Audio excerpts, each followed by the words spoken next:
Every story has a hero. It has a bad guy. I want to be the bad guy. You're in. Get the out of here. You're going to spew bullshit at me? That's going to cost you something. So what? This is business. Life is hard, then you die. Get over it. Some people just go crazy when they hear the truth. And I don't care. What really motivates everybody at the end of the day is money. What's an investment that everyone loves right now that you think is going to collapse? It's never the one you think. I'm breaking a little news here. Something's going to go down 80% because of AI disruption. Will AI replace more jobs than it creates? No. We just don't know what the transition is going to look like. AI is going to be such a powerful tool. It'll create new industries we haven't even thought of. When do you think the next recession is going to hit? And what do you think is going to cause that? It's not going to end well. It will destroy the fabric of the economy.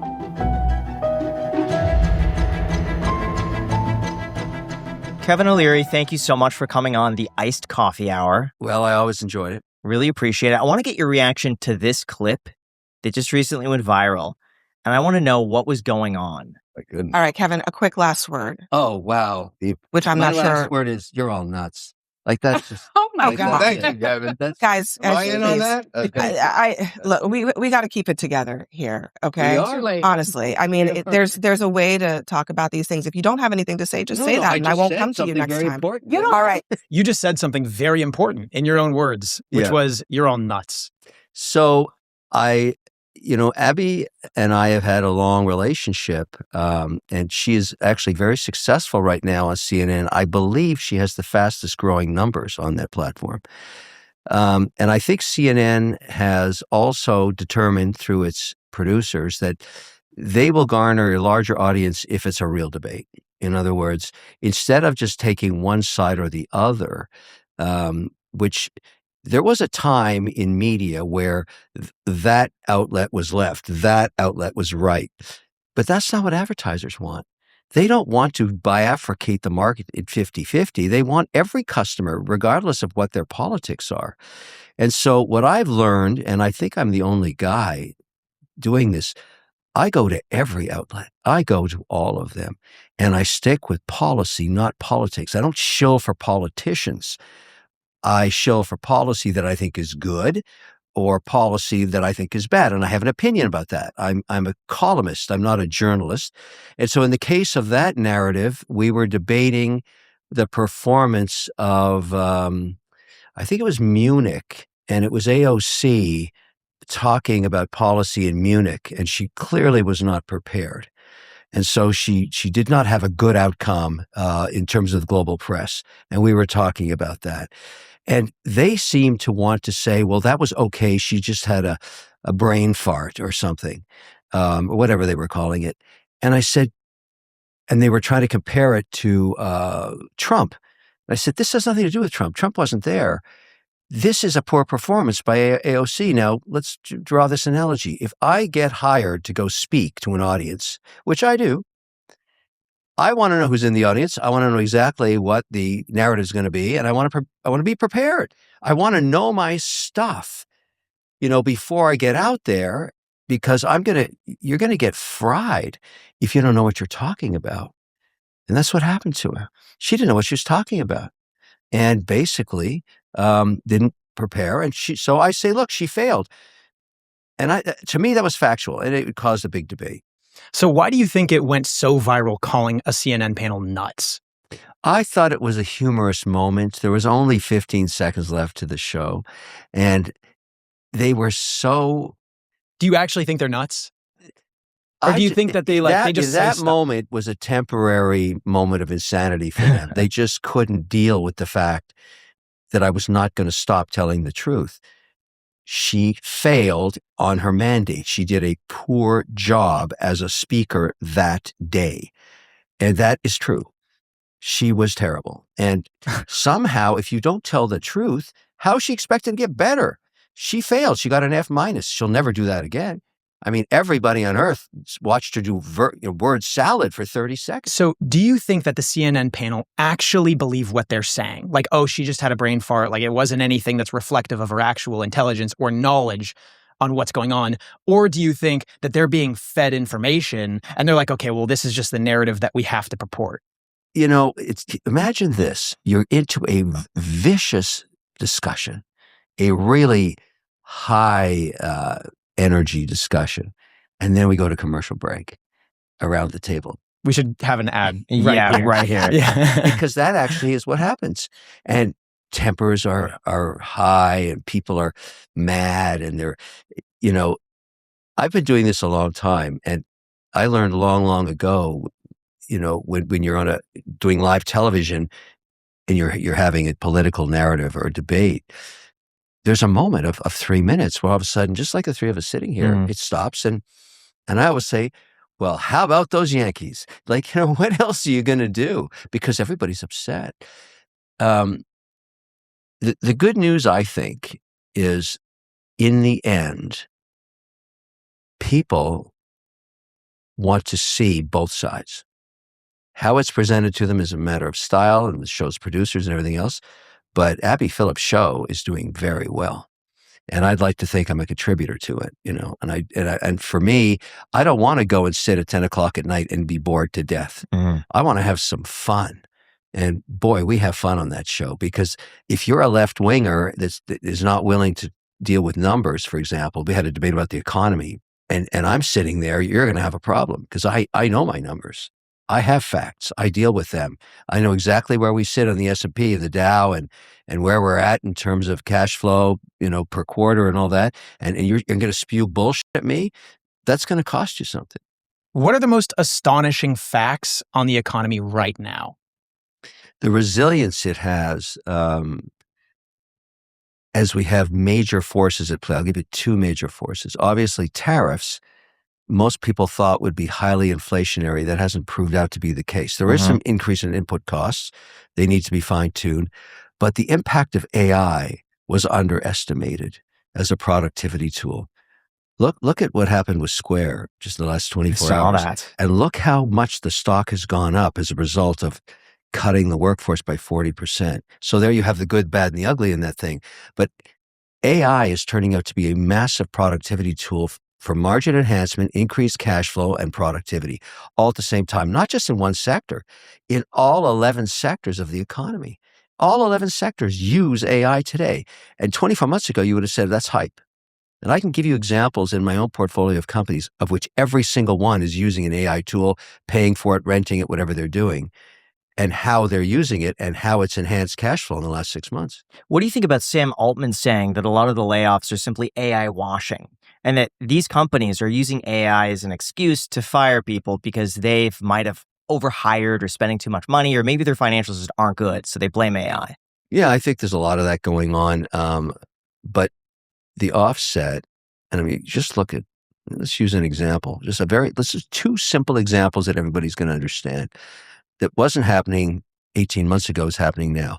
Let's take the insurance industry, make it easy, the watch insurance industry. I'm involved. I have a company called Wonder Care that insures watches. So if somebody goes online and says, I want to insure this Rolex Daytona, it would take up to 2 weeks to write a policy. You'd have to go do research, actuarial data, how old, what zip code are they in, how much fraud is in that state, what are the laws of that state. We can issue that policy now in 9 seconds through data scraping. So the productivity is insane in terms of what's it done for margin enhancement. How about this one? You own a large box retailer.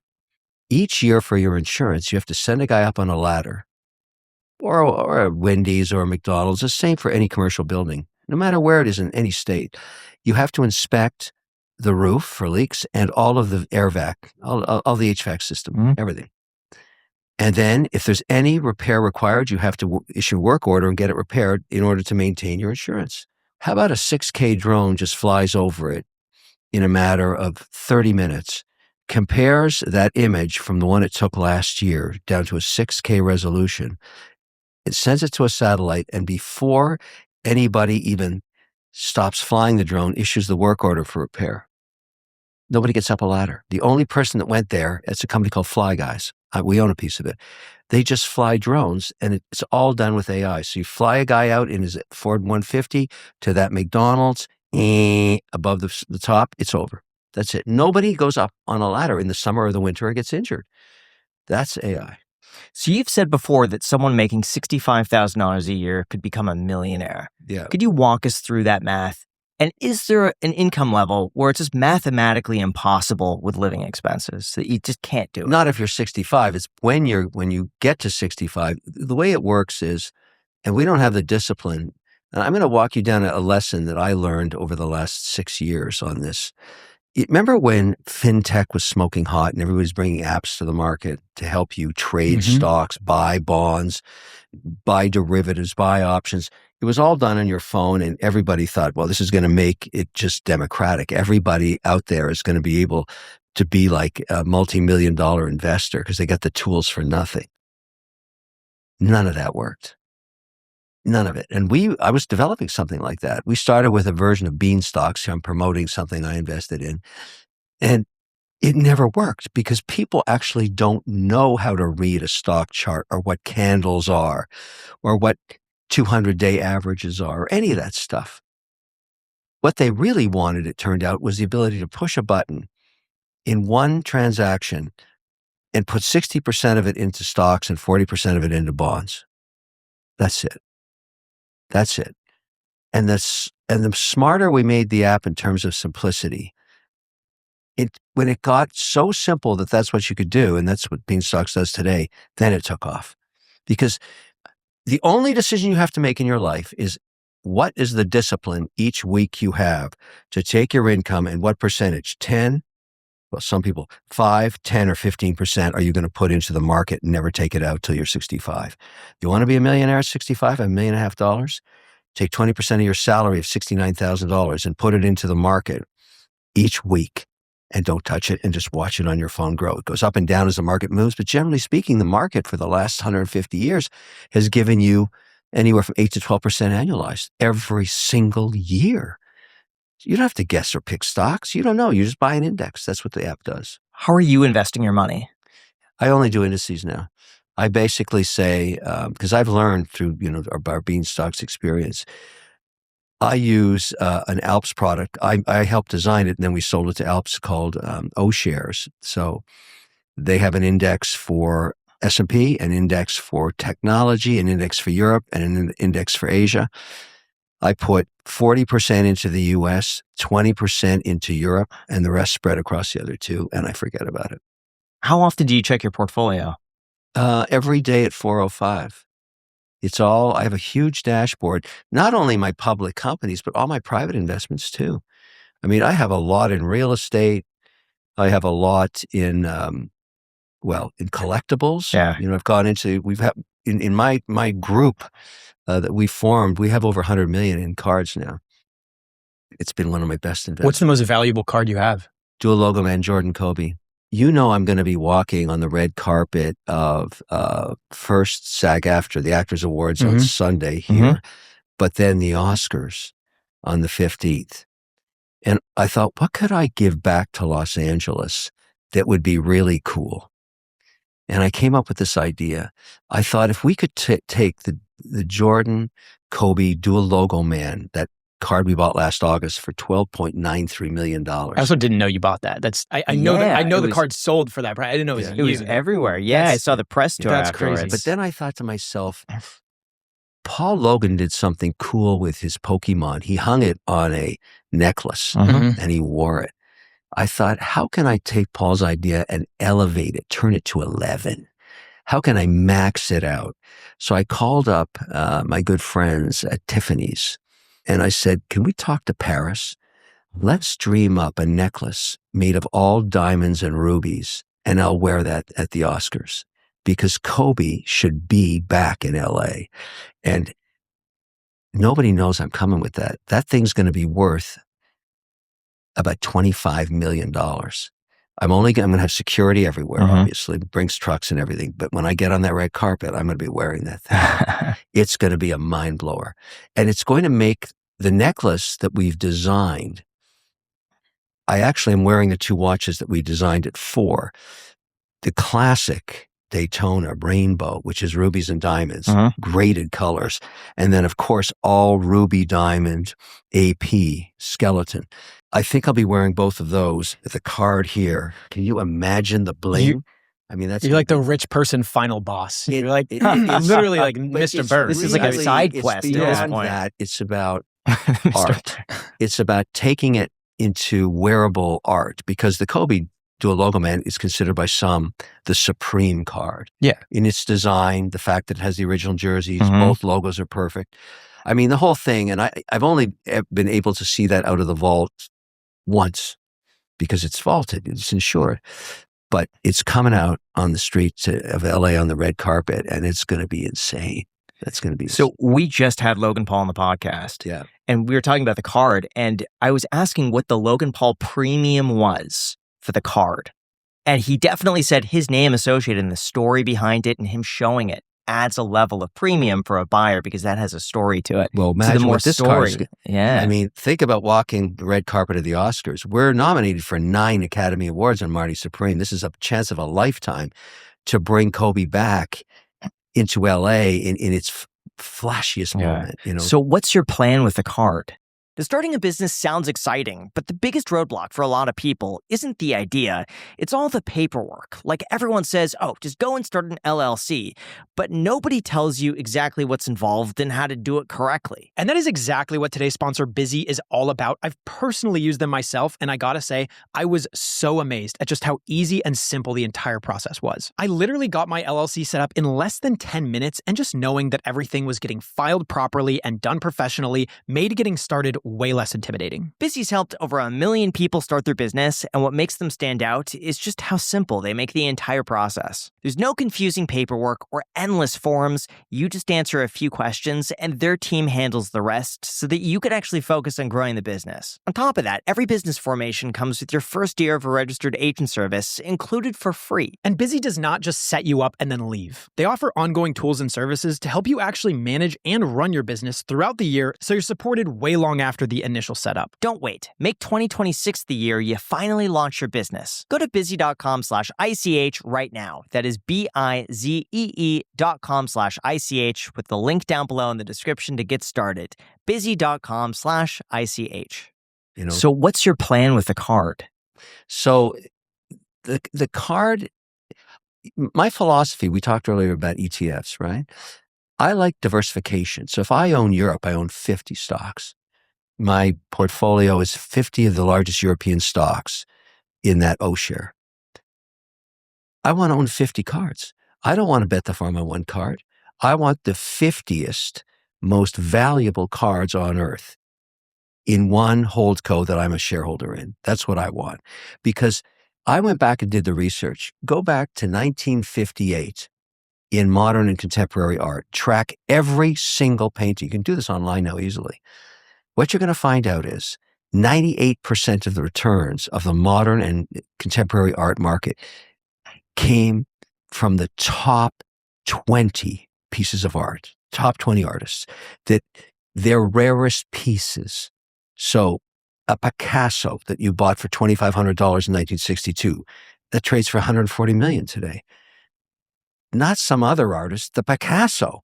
There were thousands of modern artists, but Picasso's the one you wanted. Warhol.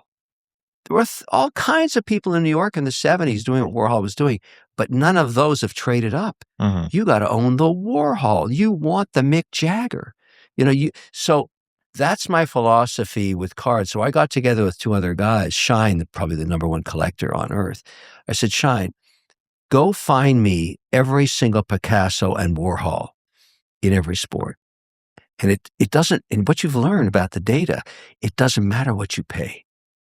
It just doesn't matter. Whether you pay 8 million or 20 million or 50 million, doesn't matter. If you just let time do its thing, those cards outperform all the rest of that sector if they are piece uniques. So that the Jordan, Kobe logo, man, that's a piece unique. There's only one of those. So we paid 12.93 million middle of August last year. Mm-hmm. Go to Card Ladder. It's 17.2 million right now. It's Have better you- than the S&P. Have you gotten an offer after purchasing Oh, it? yeah. We're not selling that card. I'm not selling any cards. Like, how am I going to buy them back? They're piece uniques.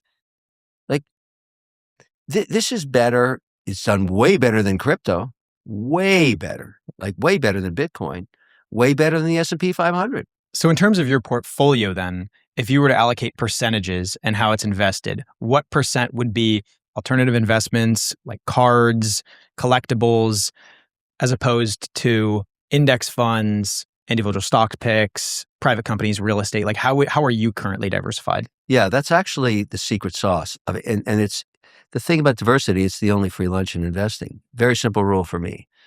On traditional equities and debt, no more than 20% in any one sector. There's 11 sectors in the economy, and no more than 5% in any one stock or bond. So think about, you've got 11 sectors. Real estate's the 11th sector in the S&P, the most recent. The only rule I break is real estate. I have about 32% of my portfolio in real estate. Is that commercial real estate? No, it's a blend. But right now, what's really exploding in terms of value for me are the deals I did in data centers. I bought 10,200 acres in Alberta, Canada, and last week we announced 10,300 acres in Utah. Both locations have extraordinary attributes in terms of what the hyperscalers need. So I'm really, really long real estate right now, because if you look at the cash flow in all commercial real estate, there's never been in history this much CapEx allocated to this sector. We have demand right now for 45 gigawatts of data centers and only 5 under construction. Think about that. So for the next 7 years, I want to be long land that has power, fiber, permits, and water. So how does it look then in terms of like percentages? Like if some person out there watching with 10K to their name, how are they going to mirror your portfolio? Right now, what's declined the most in the last year, so let's look at where we sit right now. I would say on a portfolio basis, I'm about 60% equities globally. Is that private, public? We're going to make it, we want simple numbers here. It's private and public. I'm about 5% in alternatives, including cards. I used to be 11% in crypto, but I discovered something quite disturbing, I might add. We'll take a little derivative here. So I'm down, quite a bit on crypto, because last October, when the Genius Act passed and the SEC made stablecoins legal tender, something really crazy happened. The Stability Act, or the Clarity Act as it was called then, looked like it was going to close by December. So here we are in October. We're at the Cantor conference in October. October 20th was the date, I think.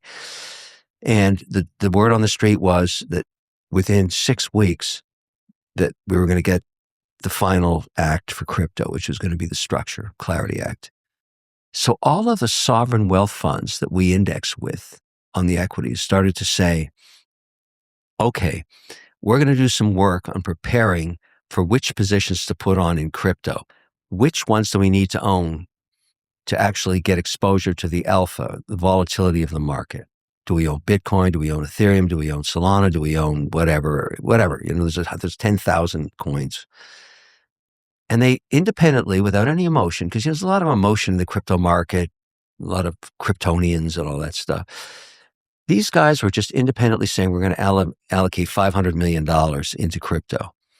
And their researchers started to go to work. Here's what they found out. You only need to own Bitcoin and Ethereum, and you capture 98% of the entire crypto market. You don't need anything else. All the rest is poo-poo. So the poo-poo coins collapsed.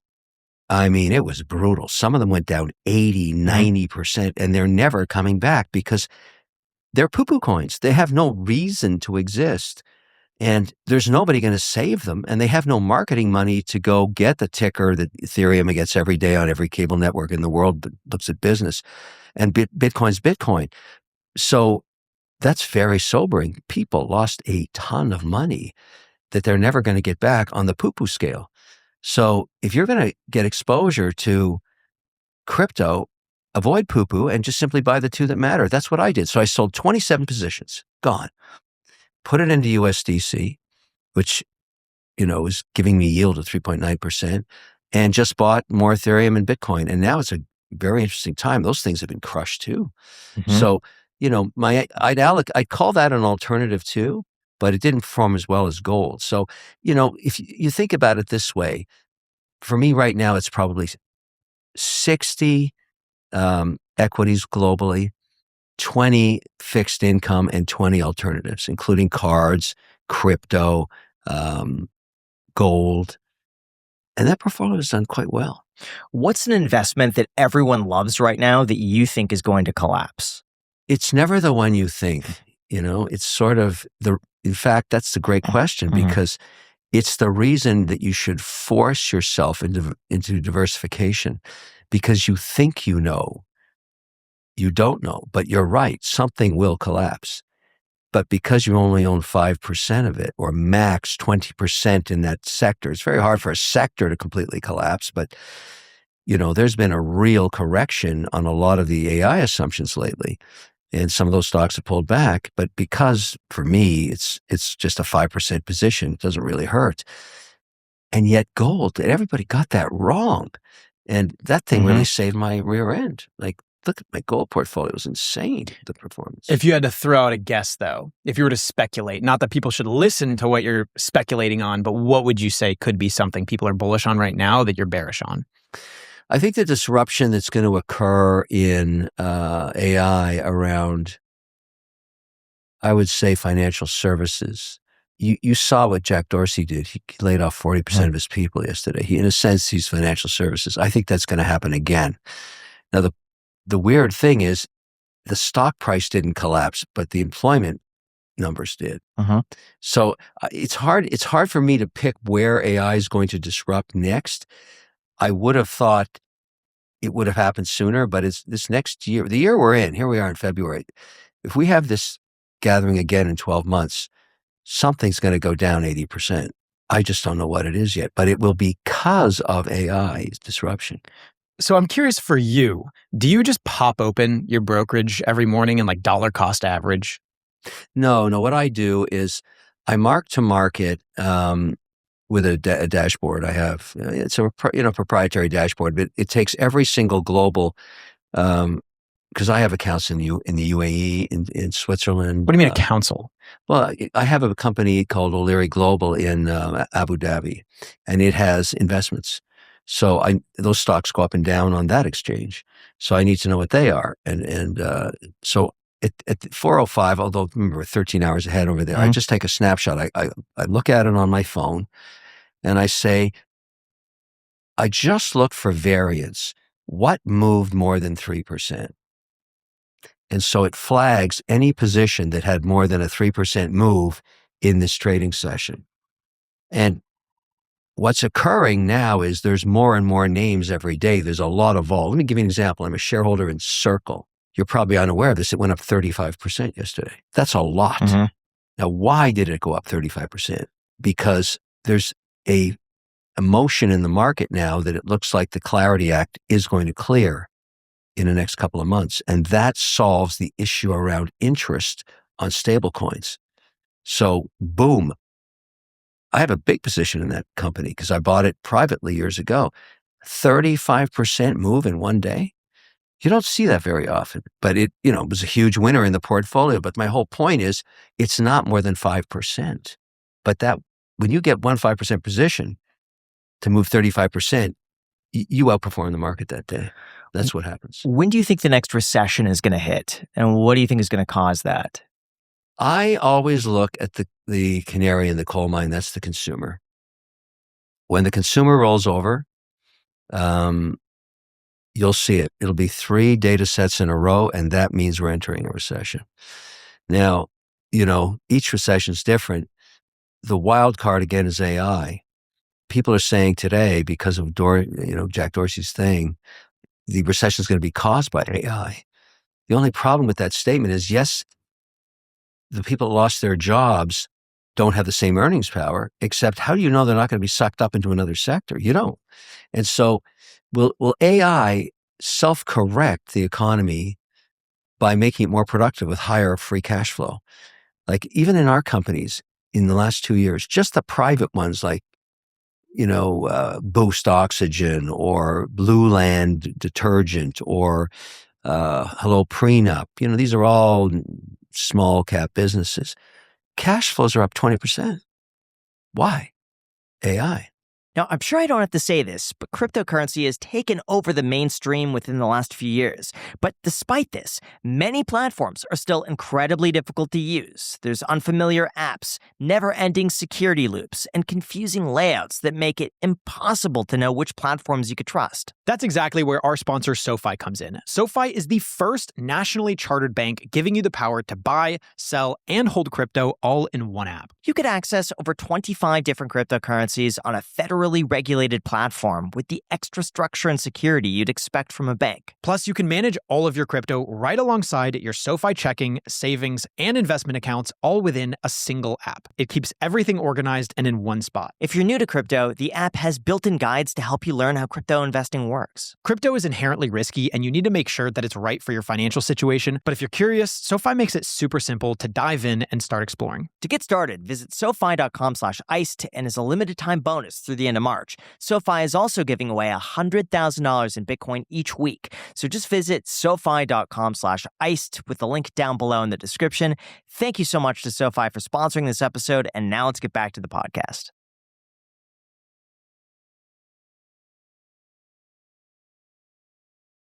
What do you think of the wealth tax? Because Jack, we were having a discussion earlier, believes that it might be a good thing. No, Jack, you're going to hell for saying that. But there's an argument to be made. No, there isn't. It's un-American. It will destroy the fabric of the economy, punishing wealth and success. Well, it's not punishing because they already have billions of dollars. Right. The difference between having $5 billion and then let's just say a 10% wealth tax, $4.5 billion is not quite significant. It's just the idea that you're made a promise to come to America as an entrepreneur, to achieve the American dream, and then some arbitrary politician randomly decides, we're going to appropriate that from you. We're going to steal your wealth just because we feel that a 10% wealth tax is appropriate. It's not really stealing, it's redistributing. You're going to go to hell too. like both of you are going to hell. I feel sorry. I mean, well, we've never made any real money. I've heard that word before in Cuba, in North Korea, in Russia. It just hasn't been done right. They're all shitholes now. How about Venezuela? They redistribute all the time to corruption. It's a shithole. Well, assuming it goes to corruption. But if it doesn't? No, the point is, we're not very corrupt here in America. No, because we have laws and we abide by them. But one of those laws is you can't steal people's money. So this idea of a wealth tax is going to be litigated right to the Supreme Court, and it's going to lose because it's un-American.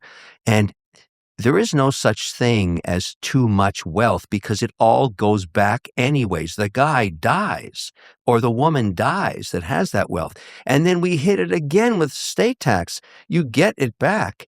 And during their lifetime, they should be able to enjoy their success, unfettered because they took the risk to create, what people keep forgetting on this issue. And Elon Musk is often used as the example, nearly the wealthiest man on earth now. How many jobs has he created? How much tax has he paid? I mean, if we didn't have him, would there be Starlink? Would there be, Tesla? No. Would there be all this innovation in robotics? No. Let's punish him for his success. But I think he would be fine with $100 billion. No, he wants to use that money to. He lives in a shack somewhere. He doesn't care. We're totally kidding. We don't actually believe in a wealth tax. No. Well, we're just trying to bait you. Yeah, I get it. We just thought this was a fun discussion. You're not going to hell then, and you're lucky. But I was trying to hold back the laughter. The whole issue is, and he said this publicly, I need that capital to deploy the next mission. And he's turned it from Mars to being the moon just in the last 2 weeks. I want to give him as much money because if you look at executional skills, show me anywhere on earth where there's a person like that. And thank goodness he doesn't live in Russia or in China or in, North Korea. He's here in America because he wants to pursue the American dream. The reason those countries, you think about even Europe, if you have a great idea and you're sitting in France, you get on a plane and you go to Texas. That's where you make it happen. Even as far back as the V2 rockets, when they were, Germans, they came to America and set up NASA. We bring the geniuses here because they want to live in freedom and they want to be rewarded the American dream. Look, I'm very stalwart on this. I'm very focused on it. And when I see bad policy, I rage against it. I got a question. Have you ever met Elon Musk? Yeah. When's the last time you met him? Mark Burnett's Christmas party. It has to be at least 4 years ago, because Mark used to do he doesn't do it anymore, but we used to do a Christmas party for all of the Shark Tank, it's television companies. It was a great party on the West Coast, and everybody showed up. I was talking to him and Lady Gaga at the same time. It was just wild. So Elon was talking to Lady Gaga. What are they talking about? What do they have in common? It's interesting because I found her fascinating too. She was really interested in business, and I think we were talking indexing. So random. I think it's very random. And yeah, I really enjoy, and I'm thrilled to be part of the acting community now because that's as eclectic as hell. These parties are incredible. And they're just so interesting because I'm so used to financial services to find myself acting in a feature movie and then, hitting the parties and all the rest of that stuff. Okay, but people also, the viewers out there that don't attend the Hollywood parties have a very controversial opinion on the Hollywood parties. I get it. But what you find out is those people, and I'll speak on their behalf, I thought the same way about Hollywood parties, complete bullshit. Then I actually went to work on a feature film for 8 months. They work like hell. Their working conditions are brutal. They work 18 hours a day. When you're shooting on the streets of New York or in Tokyo, it is exhausting. And you're living in a ball trailer with a Porto can toilet. It sounds glamorous to make a movie. It is not glamorous. It is not at all. It's hard work. And now I get it. And I have a new respect for them. So, for anybody listening, don't make an assumption that Timothée Chalamet runs around making movies and lives like a king. He lives like it's shit. It's really, really hard. And it's exhausting because you got to get through that 7 pages of script. And if you have to stay there till 6 in the morning, you're going to stay till 6 in the morning. And then you got to get up 2 hours later and do it again. So when they were casting for the movie, they said they were looking for a real asshole. Yeah. I'm curious if that's how you see yourself. No, I just tell the truth. Some people don't like it. It goes right back to the beginning of this narrative we had about, what happened on CNN. Some people just go crazy when they hear the truth. And I don't care. Listen, the thing is, and I've said this to, a lot of my students, if you try to live your life pleasing everybody, you're going to fail. You cannot make everybody happy. If you decide to take on a leadership role in business, you are definitely not going to make everybody happy.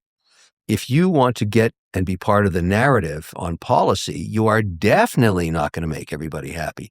The only people you need to keep happy are your 20th. Most people only have 20 people in their lives that mean anything to them, their family and maybe an extended family and some close friends. There's not 200 people that you spend every day with. Everybody else, your role is not to make them happy. It's to tell them the truth and make sure you don't do anything that you lose their respect. I think people dislike me. Many do, but I believe that most of them respect me, even though they don't like me. That's because I haven't done anything I never lie about anything. Sometimes that causes a lot of problems. And have you ever taken your honesty too far? Like, has there ever been a point where you were too brutally honest or too blunt about something that the outcome was just objectively bad? Yeah, that happens. Yes, I have. I could think of, recently, Billie Eilish comment. I didn't mean it I think she's a great artist, that I listen to her music all the time, but I didn't like what she was doing in terms of being political at an award show. She really got pissed off at me. But what is it like to have Billie Eilish mad at you? Is she like DMing you? Like, yeah, I don't know. I mean, it's she had a bunch of actors come out in her support, and I think that's great. I don't dislike these people. Most of them I haven't even met. So it to me is, when you talk about indigenous rights, something I know a lot about because they're my partners in data centers. What people don't understand about First Nation all over North America, very simple to understand this, there is no border for them. They have the First Nations rights. They drift over the Canadian-American border anytime they want. They don't recognize the border, and we allow them to do that. They own the water rights to many, many places in America and Canada. It's their water. And so they're going to be your partners. And they are my partners. And I don't like to hear anything said about them that isn't true. And so I stand up for my business partners, and I claim why I do it. And, it's sort of important because they need to hear that signal from me that I am truly looking out for their interests, because it's in my best interest that they do okay. And so when we build a data center, because they have what we need water. We can't do it without them.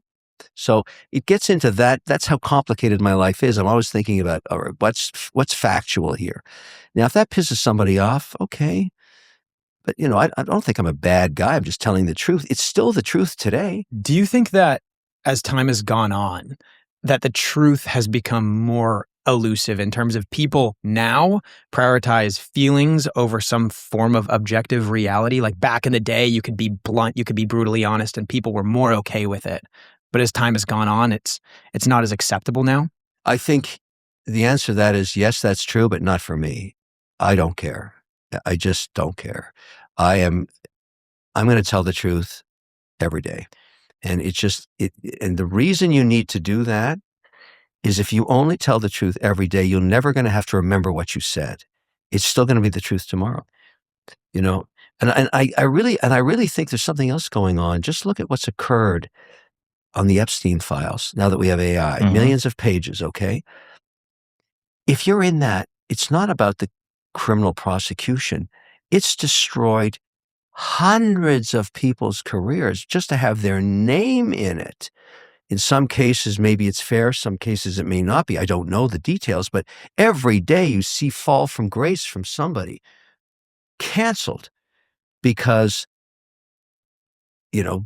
they obviously didn't think that through. You have to live your life every day thinking, is everything I did today, am I comfortable with it? Was I honest? Did I do anything that I'd be ashamed of tomorrow? Because with AI coming and social media, everything you do is seen by everybody all the time. So it goes back to the truth thing. I would argue the best thing you can do is tell the truth, because if it's not true, you're going to get 100%, and they will cancel you in 2 seconds.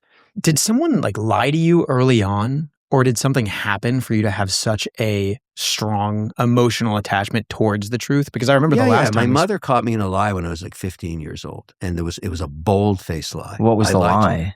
I'm trying to remember. I was in high school. I think it's about smoking drugs, I think. I rolled a big fat joint and smoked it. And she came home early and she could smell it. And, at that time I was smoking drugs. I don't do drugs anymore, but, I was experimenting with a lot of stuff back then. And she said, you should have told me the truth because I've caught you in a lie.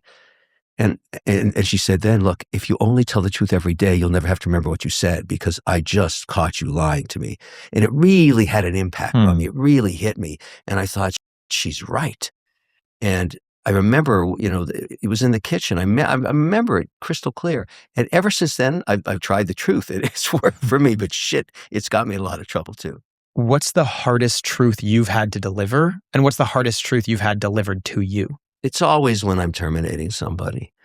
I have such a massive organization now, and I'm very fortunate in business, but I really require executional excellence. And, people, when we're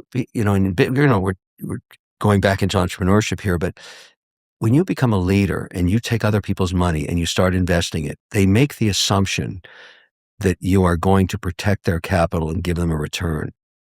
And in order to do that, your mandate is to find the very best people to work in these companies. And so my job is to find the right CFO, find the right CEO, find the right tech person, and then you have to not only do that, gel a team. The team has to work together. So my strategy has always been, let's hire someone for 6 months first, see if it works on a consulting basis at 30% higher salary and no stock options or anything. And then if it doesn't work out on their resume, it simply says, I consulted with one of the O'Leary Ventures groups and I just moved on. But the hardest thing is, is when you finally come to the point where you've got to make a change, you have to tell them why. You got to be honest. And that's tough. It's really tough. But you also have to be fair. I think, it's got to be thousands of people now that I've let go, in my career.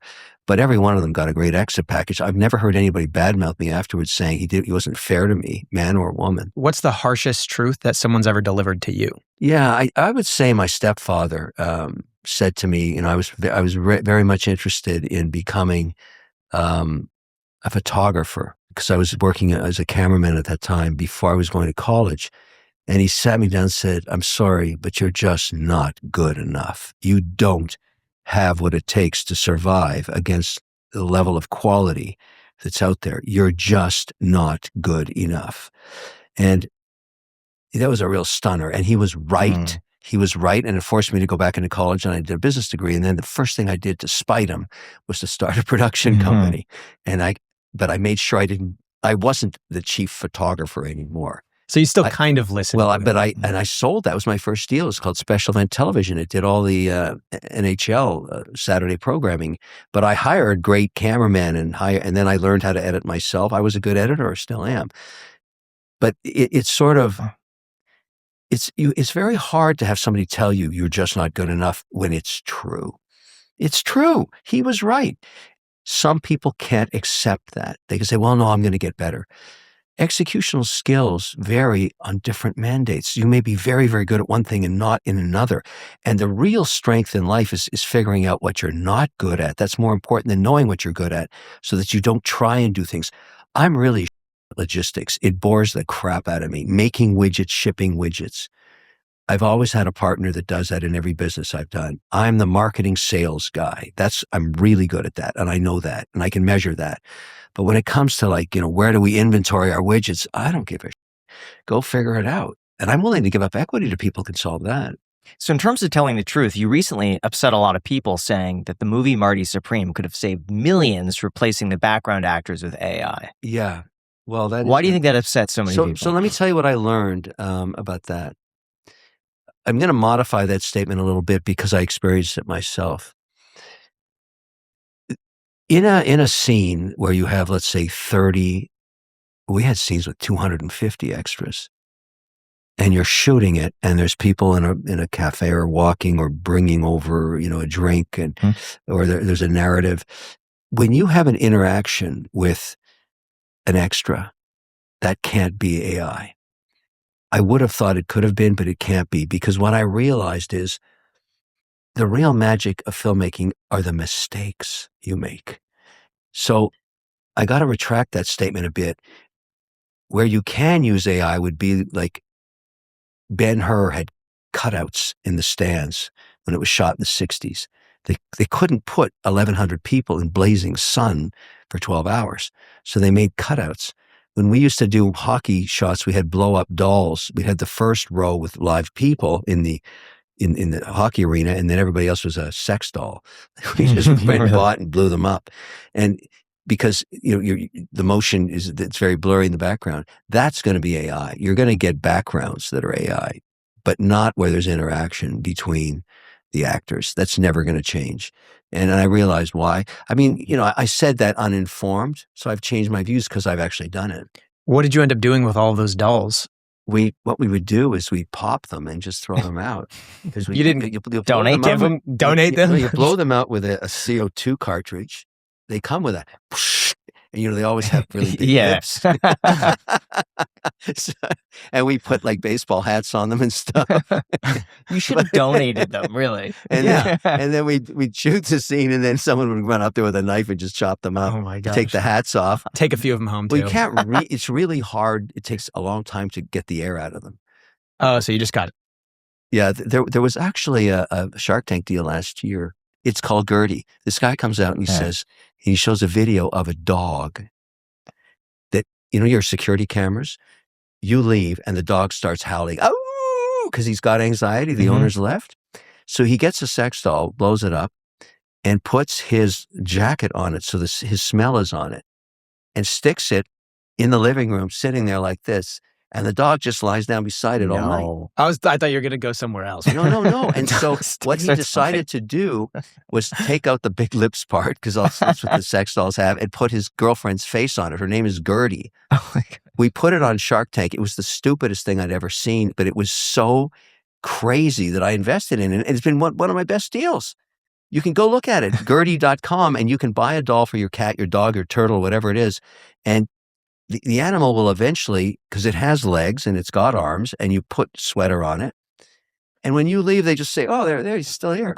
It works. So when you say it was one of your best investments, what does that even mean? Like, how long have you held on to it? Are you taking distributions? How much did you put in? What's it worth now? In venture investing, you don't treat it like a normal investment, because you don't get anything back till your capital's returned. It's not return on capital. It's return of capital. If you give somebody $500,000 and you never get any cash back, you've made nothing. You can't argue that the private company that is a consumer goods service company, your risk is really high, because they may never figure out how to get their customer acquisition costs down. That's why I came up with the royalty idea. In the beginning, everybody thought it was bad, and they abused me for it. Now every shark wants to do royalties, because what you're doing there is you're slowly getting back your principal, and you don't make any money till the first dollar after all your principal's returned. So my most successful deals are ones that have strong cash flows that can pay the 7% royalty, and eventually we sell the company. And some like deals like Blue Land, for example, my cost base on Blue Land is zero. All my capital's back. The business is probably worth today $150 million. I bet you it's going to sell for $500 million, because it's growing like a weed. And I own, I don't know, 3 or 5% of it, but I have all the capital's returned through royalties. That's a great deal. That's how you should structure venture investing. How do you think AI is going to change the structure of your businesses in the future? I don't think it's going to change the structure. It's going to change which ones I invest in, because if you're not using AI tools now for customer acquisition, I'm not investing in you. In this season of Shark Tank, the first question I'm asking is, what's your customer acquisition cost, and which AI tools are you using? Because I use them all. We know every single tool out there. I mean, what people don't realize is only 5 vertical stacks of AI that cost billions to maintain and develop. But off of those verticals come very interesting applications that you can buy a subscription for. For example, let's say, like in my case, I've got 12 terabytes of video and photographs, 12 terabytes in the cloud right now. That's because I've been doing television for 25 years. Every show, every photo, every, that thing doing this wide angle shot, all of that sitting in the cloud. How do I index that? How do you even remember where that stuff is? And so recently I found a tool, a very, very specific tool, that if you put it in a giant database in the cloud and you let the AI look at every frame of every photograph and every video and every film, it takes a long time, a couple of months. But once it's indexed, you can say, I recall a picture, and I was on a paddleboard in Jamaica, and a dolphin looked up at me, and somebody took a picture. Bang! There it is on the screen with the index to where it is, or if it's a video, how long it is, what the resolution is, all of it, just sitting there. And you can just say, click to download. You know how much time that's going to save? So that's a tool. That really saves time. So we're able to do these real deep dive social media things now for our own platform of, young Kevin, old Kevin, Kevin with a beard, Kevin with full hair, all that stuff. because all of it is at a second away from us. And the guys that do that are over in the UAE. Do you think you could be replaced by AI? I think I already am. I have a AI Kevin. My wife can still discern the difference on a screen, but in about a month she won't be able to, because the only thing now that is the slight tell is the voice intonation. And there's a new model, just came out last week, that you have to basically let your phone listen to you for about 3 days. Just record your daily life for 3 days and let it learn off that. Because in a 3-day period, you go through everything. Sleep, you go through waking up, wake up voice, dinner voice, drinking wine voice, coffee voice, all of it. And the tool then applies that to your AI model. That's an agent. I have a Kevin O'Leary agent, and I'm able to, it's remarkable. That agent's incredible, and we're starting to use it.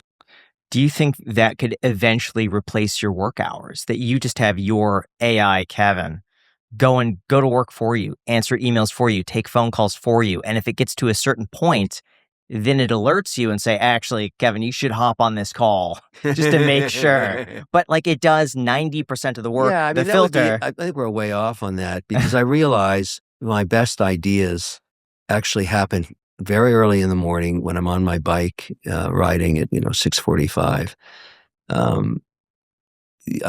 Something will hit me, like that whole idea I'm so excited about, because when I leave here, I'm on my way to go see the first iteration of the Parisian diamond necklace. And so I was on my bike in Miami, and I was thinking about that Kobe card. And, Logan Paul, he's good friends with, I've done his podcast, and I like the guy a lot. And another guy involved, and I was thinking, how can I raise that? How can I make it piece unique like my watches? And while I was on the bike, I have 𝗪𝗓𝗧𝗪, she's the head of high jewelry for LVMH. And I just called her randomly. And I said, Nicole, listen to this. She said, I love it. It's crazy. How would we know how thick the card is? How would we know all that stuff? So we went to work on it, and we just got in a group chat, and we designed this thing based on how that card looks and which diamond should be where. But we had the full support of LVMH. And I thought to myself, would AI ever do that? Nah, probably not. They wouldn't have the same reason to do that. I'm not sure that pure innovation comes from that. I think implementation, execution comes from AI, but I think the human being is so random in its thinking process that you're still going to need it. That's my iteration of it anyways, because I use a lot of AI tools now. And I'll give you an example. When one of my students, and this has been talked about a lot, sends me, an answer to a question or an essay, I just look at it and say, AI slop. Like you get to see it. It's not their voice. The person, they write this thing and say, I just say, look, do it again. I don't mind you using AI to start it, but don't, this is bullshit. And I'm not even using an AI, discovery tool, because you have tools to discover AI in text too. So I'm not, I think we're in the first inning, and maybe it gets better and better and better, but I don't think it's going to be creative enough, because people are trying to do this now. Let me give you an example. Write me a song with a country-esque kind of middle eight. And it writes it. Sounds like shit. I can tell right away that it's an AI song. Write me a song that sounds like Steely Dan, younger Steely Dan, second album kind of thing. Sounds like. Some of them sound incredible, though. I've been listening to Korn, the band, as gospel. Right. And soul. It's amazing. And I'll play that on repeat. It is so incredibly good. I get it. But, if you listen to the real thing and you find the nuance and the little distortion and the mistakes, make it better, I think. Because I've listened, I have a lot of music, and I listen to a lot of new bands, and I listen to the AI bands. I mean, they sound so formulaic. They don't have, what makes great, I listen to a lot of jazz. If you go back and listen to even the 50s records, Kind of Blue is the classic. Mm-hmm. The first version of that album was a mistake. It was about 10% slow. They recorded it on a broken recorder. They had two machines in the room, and they released the one that was slow because when people tried to play against it, they said, I got to tune down here. What the fuck? This isn't in tune. Then they found the master tape that wasn't slow, and they put the album out again.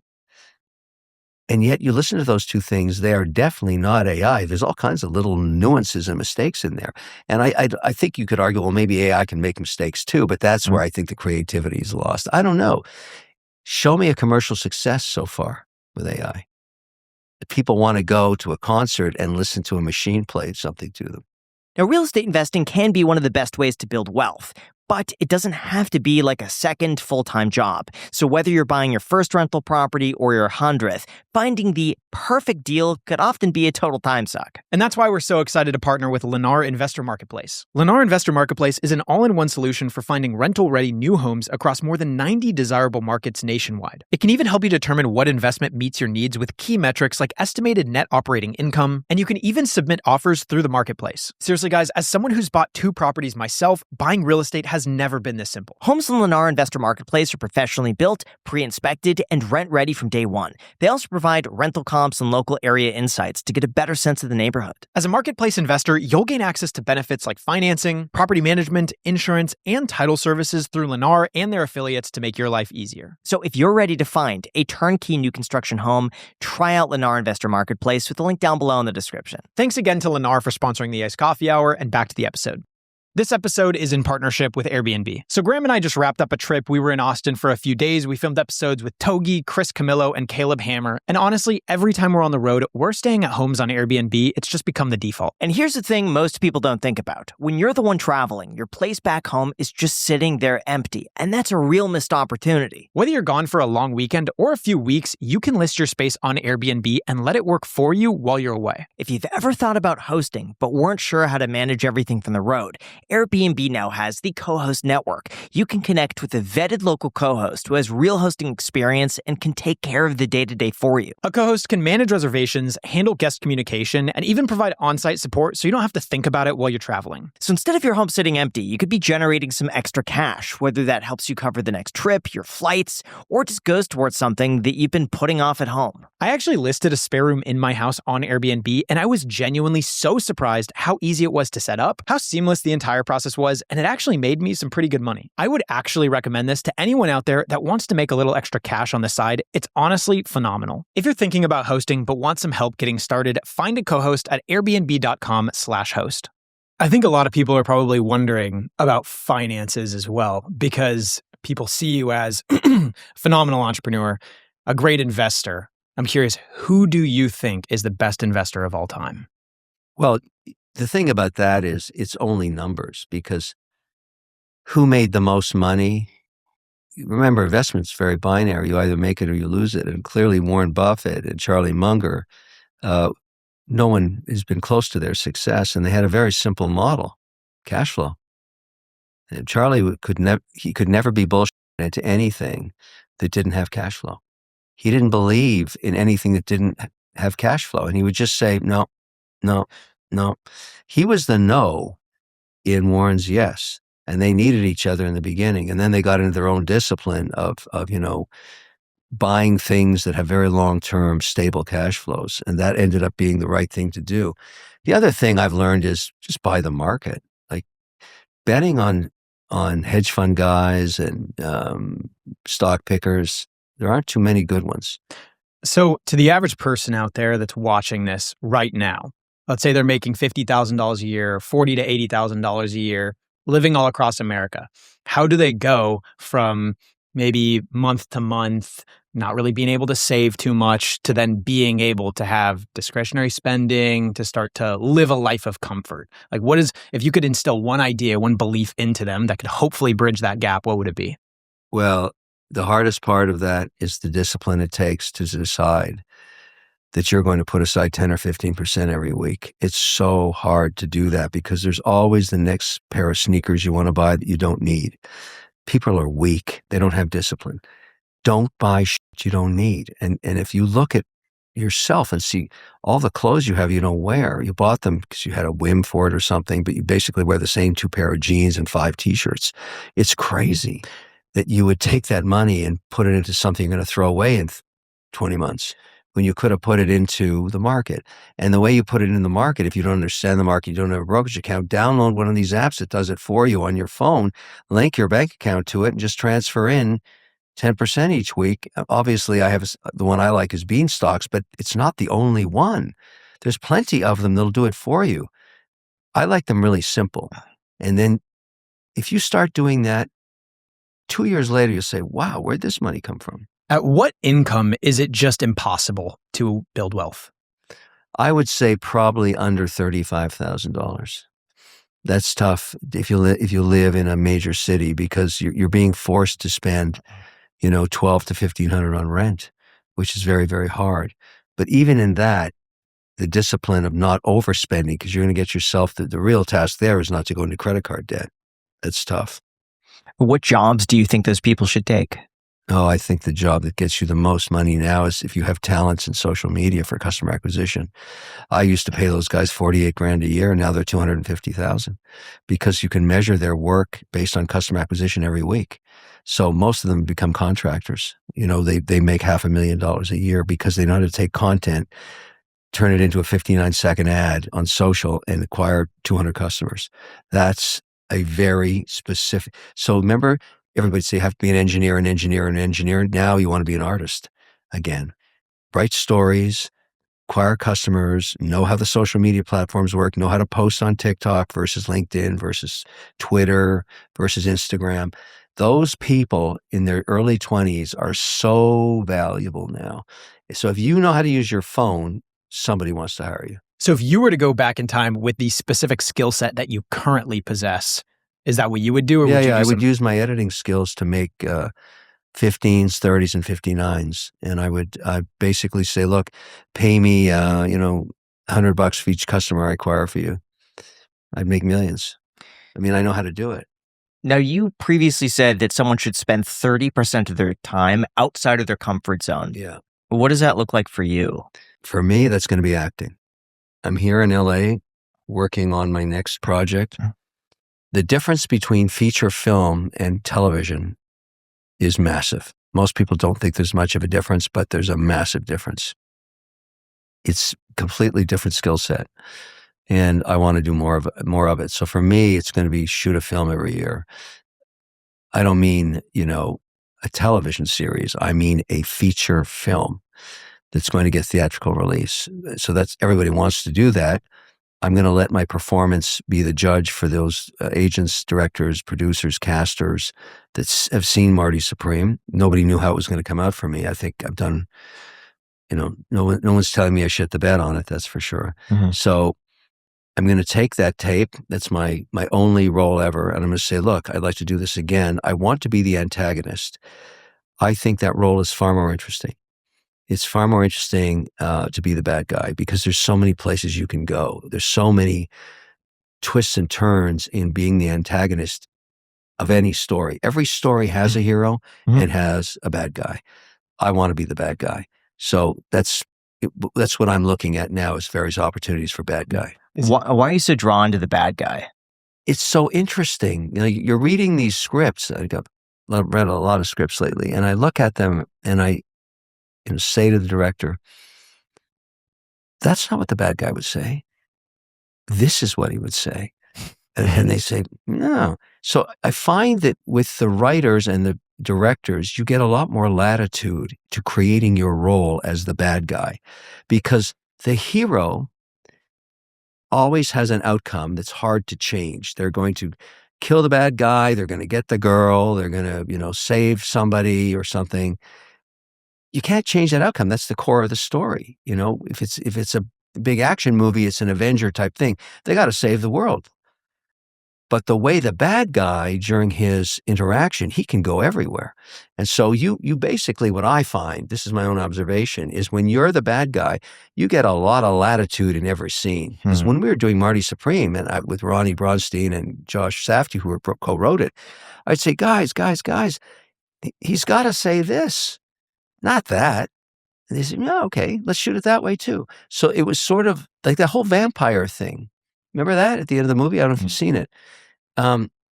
We dreamt that up on my dock at my lake house, because we're at the end of the movie and I'm looking at the three of them. Eli Bush was there, and I said, guys, do you think if I was the richest guy in America, I would let this little screw me over this way? Do you think there'd be a chance that would ever happen? They said, what are you saying? I'm saying, there's no way it ends this way. This kid has to die. They said, he can't die. We have a different ending. I said, well, then I'm going to bite his neck. And they said, what the are you talking about? I said, yeah, I'm going to tell him I'm a vampire. And they looked at each other and said, whoa, that's crazy. Let's go there. So it was sort of like bring the dark arts into it, make him think if there's even a 1% chance that it could be true that I'm a vampire. And that's where the line came out, I was born in 1601. That gave Milton Rockwell the satisfaction that he held the dark arts over this kid for the rest of his life. And you could see, Chalamet played it so beautifully, because we did that in Japan. He freaked out. He kind of smiled and went, whoa, like that's crazy. And it was crazy in the moment we shot it. But to me, that's why you want to be the antagonist. You can explore many different directions where you can't if you're the hero. How many times did you have to do that scene? Yeah. That's one take. That one. Just one take. They didn't want to put you guys through that. We did many scenes that were 50 takes, but that one was so crazy. That was one take. I'm curious, on Marty Supreme, how much did they pay you?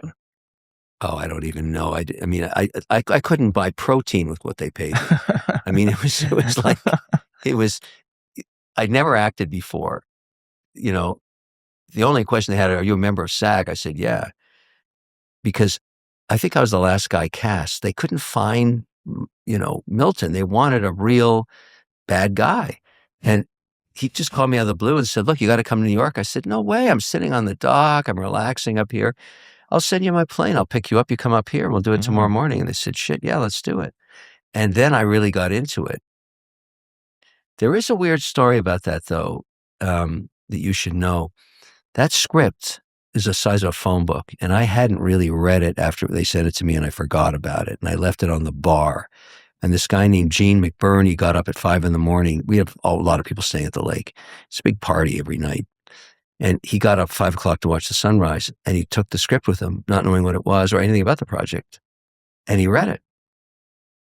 And by the time I got to him at 10 in the morning, I went outside and he was sitting there saying, Kevin, have you read this thing? I said, no, this is the craziest, most insane story I've ever read. Whoever wrote this is a very sick, demented person, but you got to be Marty. You've got to be the guy that, what he meant was, you've got to be the antagonist to Marty. You got to be Milton Rockwell. And I said, I got to read this, right? He said, you got to read it. And I read it and I realized what he was talking about. He saw the force of good and evil between Marty and Milton as being the fulcrum of the whole story. And if you're not Marty, you got to be Milton. That was his point. I'd like to see you as a Bond villain. Yeah. I mean, Bond is not going to be produced for years, so I have to do other stuff. I mean, for me, it's sort of, well, here's the thing I learned. This is tough. I came in at the top. I worked with an A+ writing team, an A+ director, A24, the number one hot team in Hollywood right now. Gwyneth Paltrow, a huge budget movie. Like, I don't know what it is to work on a dog shit movie. How am I going to do that? I've got to get another fantastic movie. I got to find another fantastic director. I mean, there's a lot of crap that's made. I don't want to work on that. I want to work on the El Supremo stuff. Now, that sounds ridiculous to make a demand like that, but I don't actually need a job. So I want to do it because it's extraordinary. I want to do it because they're considering risking a part on me based on the merit of my work. I want to do it because I'm a good actor. It's not like I'm not a starving artist. That's the problem. Are you going to get royalties from this? I said to my agents, who I like a lot, their UTA, a guy named 𝗖𝗧𝗧, I said, Jay, why don't you let me negotiate the deals? I'll handle everything. The agency can still get its piece. He said, what are you, out of your mind? I said, no. There's one thing I learned about Hollywood that a lot of people don't know.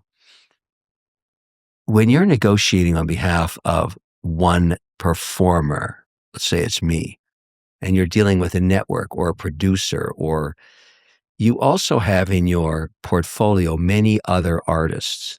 So let's say a certain television network wants to hire me and they're not meeting my agent's price or whatever it is, because in the end, these guys are about the money. It may go down like this. Give 𝗪𝗧𝗛𝗧 what he wants, and we'll get you XYZ for that movie you're doing in your studio. I can't do that. They can. And all of a sudden, bingo, everybody's happy. That's what these guys do in Hollywood. They trade assets all over the place. It's a dirty secret, but that's exactly how it works. So to be successful, you have to be under the wing of an agency that has a lot of assets, and they're worth every cent, because you can't. I remember in season 4 of Shark Tank walking into whoever the president of ABC television was then saying, don't need an agent.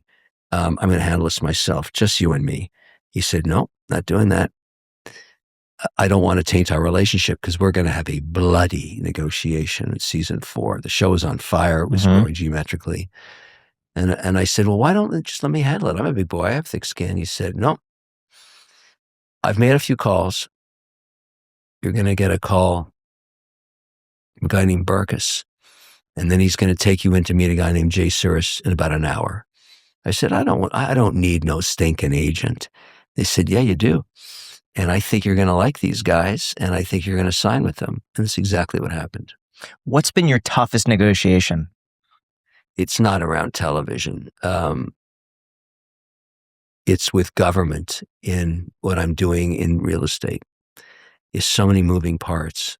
You know, when you're building a $20 billion data center,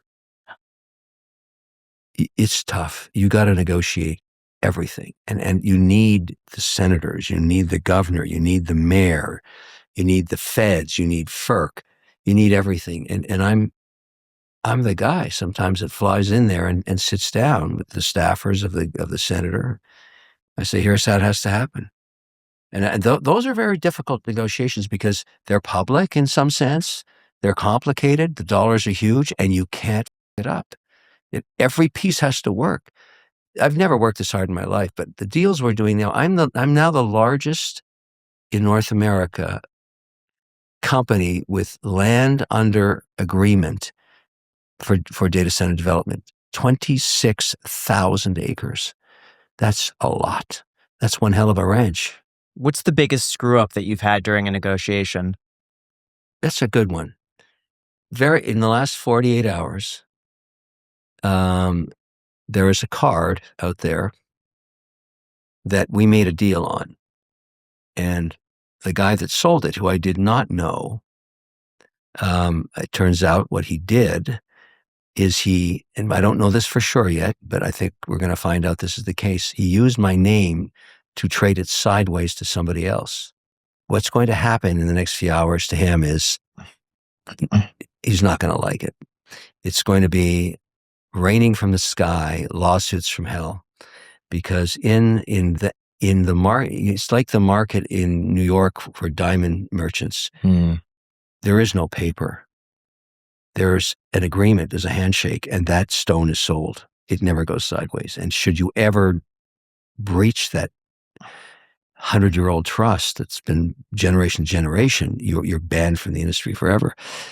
In cards, when you make a deal, because you're working with people all over the world, when you finally come to a price and you say, are we done? And the other side says, we are. it's sold. It's over. And in this case, I've never seen it happen before, but he reneged. And I consider this contemporary art, modern art. The piece is now tainted because from my legal perspective, I own it. The other buyer, everybody that touches that card is going to know that I'm going to litigate for my legal claim. So that card is going to be very hairy for the next few years. Even though it's a very valuable card, it's probably going to become very famous because of the litigation, not the card. Everybody that touches that card, I'm going to sue them.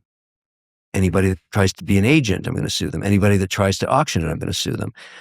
As far as I'm concerned, that's my card because the transaction took place. Were you on the phone or in person with this person? You guys agree verbally on a price, shake hands? One of my partners was on the phone, and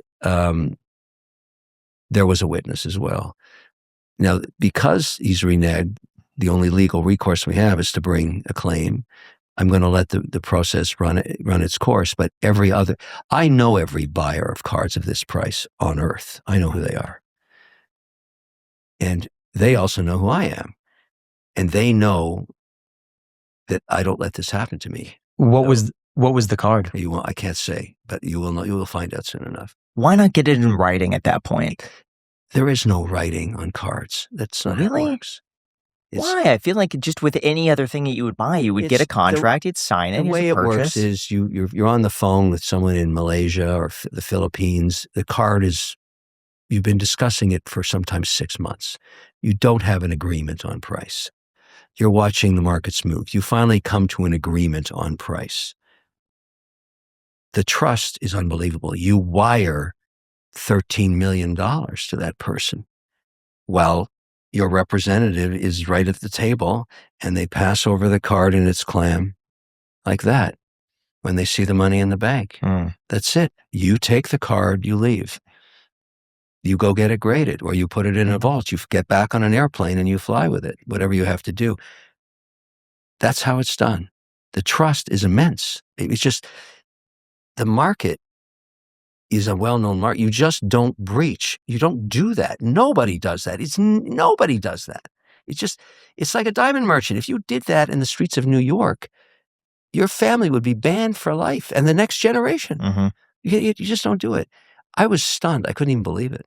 I mean, I just said, no. This is after you already sent money? No. No, we were actually in the process of setting up a global live broadcast. Wow.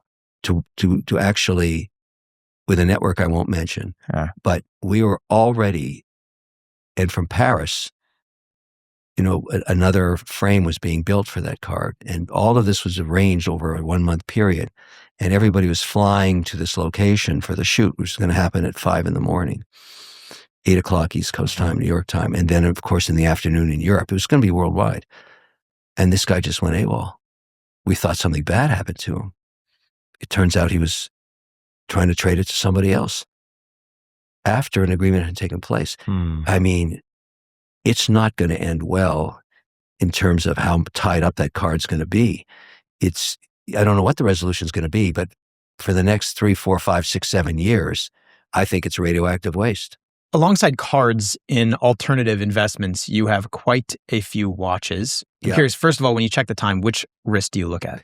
Well, left wrist is always local time. Right wrist is wherever, the majority of the phone calls are going to be this day. In this case, it's New York. So it's New York time on the right, LA on the left right now.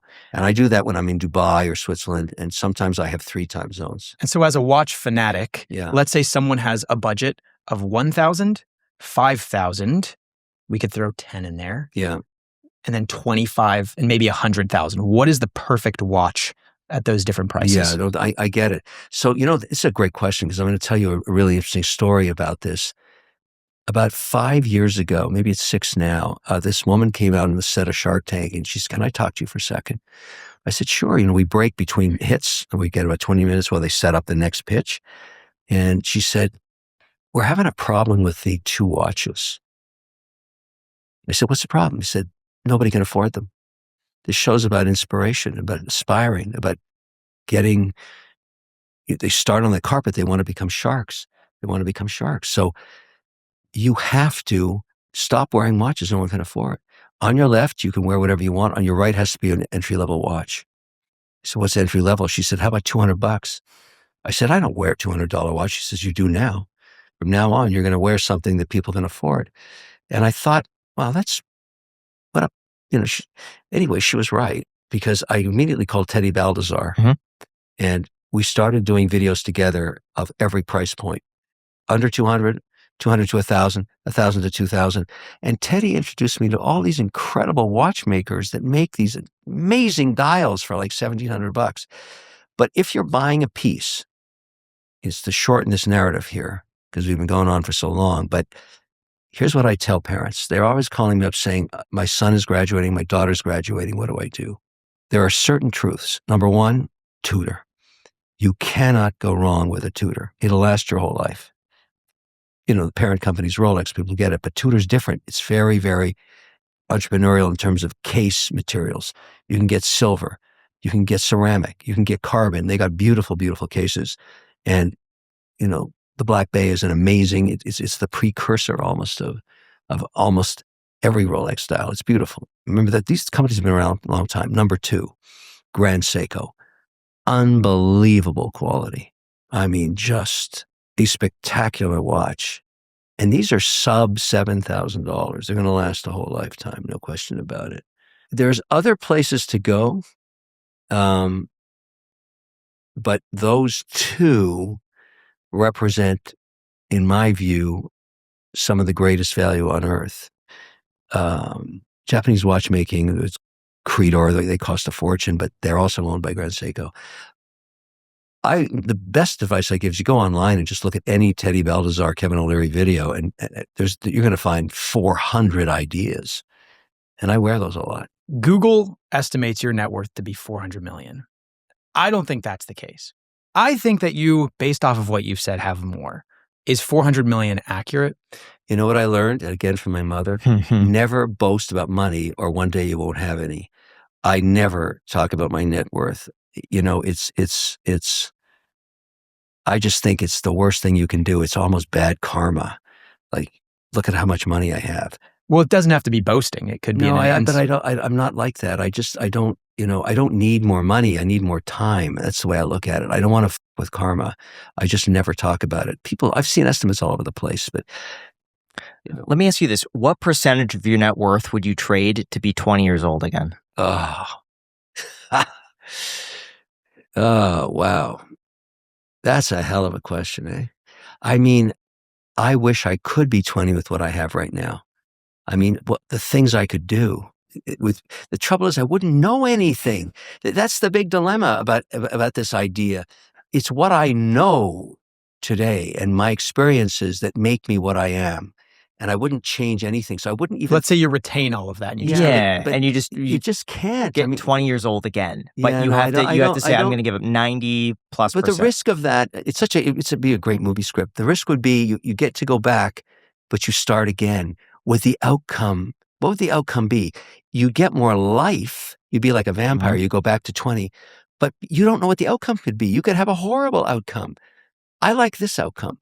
I earned it. I made it myself. I made all those mistakes, and look at where I remember the first day of shooting Marty Supreme across from 𝗪𝗪𝗧𝗪 Chalamet with all those extras. And for a moment I thought to myself, how the hell did I get here? That was amazing. How'd that happen? And it's the accumulation of all the things that occurred during your life that got you to that point. So I wouldn't go back. I wouldn't do it. I wouldn't trade it for anything. So some more rapid fire questions. What was your personal best Shark Tank deal? Base pause, cat DNA testing, insane return. What's the worst pitch you've ever seen? Oh, I've seen plenty. I've seen a pitch where a woman sang to a water cooler and said she could divide the water into 3 elixirs that you could bottle and sell for $25. One that solved for jealousy, one that made you fall in love when you wanted to, and one that made you more productive. And I said to her, you sound insane. She said, if I came here and told you I had an elixir full of cocaine and you drank it, would you invest in that? I said, no. Well, that's Coca-Cola. Touche. Bitcoin price year end 2026.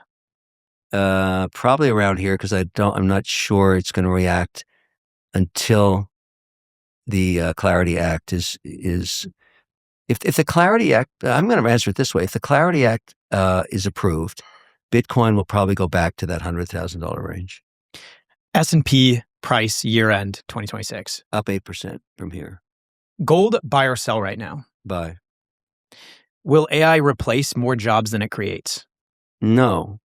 It's going to create more jobs. Everybody's got it wrong. It's just like, television's going to destroy radio. No, it's not. We just don't know what the transition is going to look like. AI is going to be such a powerful tool. It'll create new industries we haven't even thought of. That's what's going to happen. Should a 25-year-old buy a house or invest in the stock market with that money? I would buy a house, and I would pay that mortgage off as fast as I can. It's always proven to be the best way to make money in America. At what net worth does life fundamentally change? 5 million. Liquid.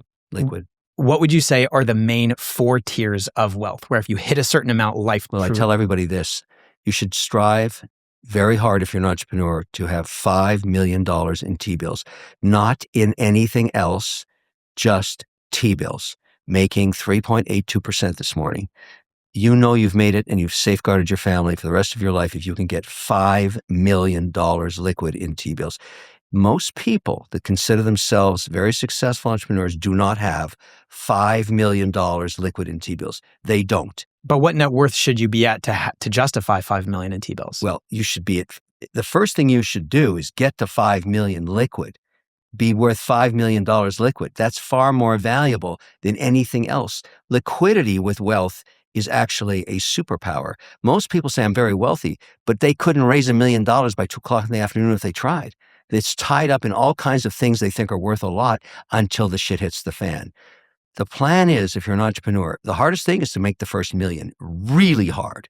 And when you make the first million, put it in T-bills. Just as hard, but not as hard, is to get to 2 million. 2 to 3 is actually quite easy because you figured something out. But where you get undisciplined is you start buying shit you don't need because your mandate is to get to 5 million liquid. You have to have 5 million liquid to call yourself a successful entrepreneur. And I don't care who disagrees with me, they're wrong. But if you have a net worth of $5 million, why would it all be in T-bills instead of having it in S&P, international index funds? Because whatever happens, you're safe and your family. So you say get to 5 million T-bills and then anything after that? After that, stick it in and I'd go into stocks, go into alternatives. The nut is $5 million. And so the next net worth with the highest quality of life change would be what? Once you get to 50, you don't even need any more money. I mean, people say, I want to buy a yacht and all this crap, but my life didn't change after I had $5 million very much. I mean, it's just, I have a lot more now, but other than watches, I don't do crazy stuff with money. What's one stock everyone should own? Oh, it's the index. That's what you should own. Because you can't ever get it right. Timothée Chalamet, is he a better actor or ping pong player? He's a better actor. There's a lot of CGI in that. He can play ping pong, though. He's a pretty good guitarist, too, by the way. That kid's pretty talented. Secret to building wealth in one sentence. Discipline. That was one word. That's pretty good. Yeah. What's your number one regret? I don't have any. I wouldn't change a thing. Do you still want more money? And if so, how much? No, I don't want more money. I'm very fortunate I get more money because I really focus on what I do. But I don't need more. I need more time. Would you retire for $10 billion post-tax right now? No interest in that. If you were to leave the viewer with one piece of advice, it doesn't have to be money, it doesn't have to be finance, it could be anything, what would it be? Figure out what's signal in your life and focus on that and avoid the noise. Cool. Kevin, thank you so much. We'll link to your info. Thank you very much. All right. Really appreciate it. Thank you. Like, Thank subscribe. you guys for watching. Until next time. By the way, if you enjoyed this episode, we just posted our next one early for members. So if you click the join button, you could literally begin watching our next episode right now. Really hope you enjoy it.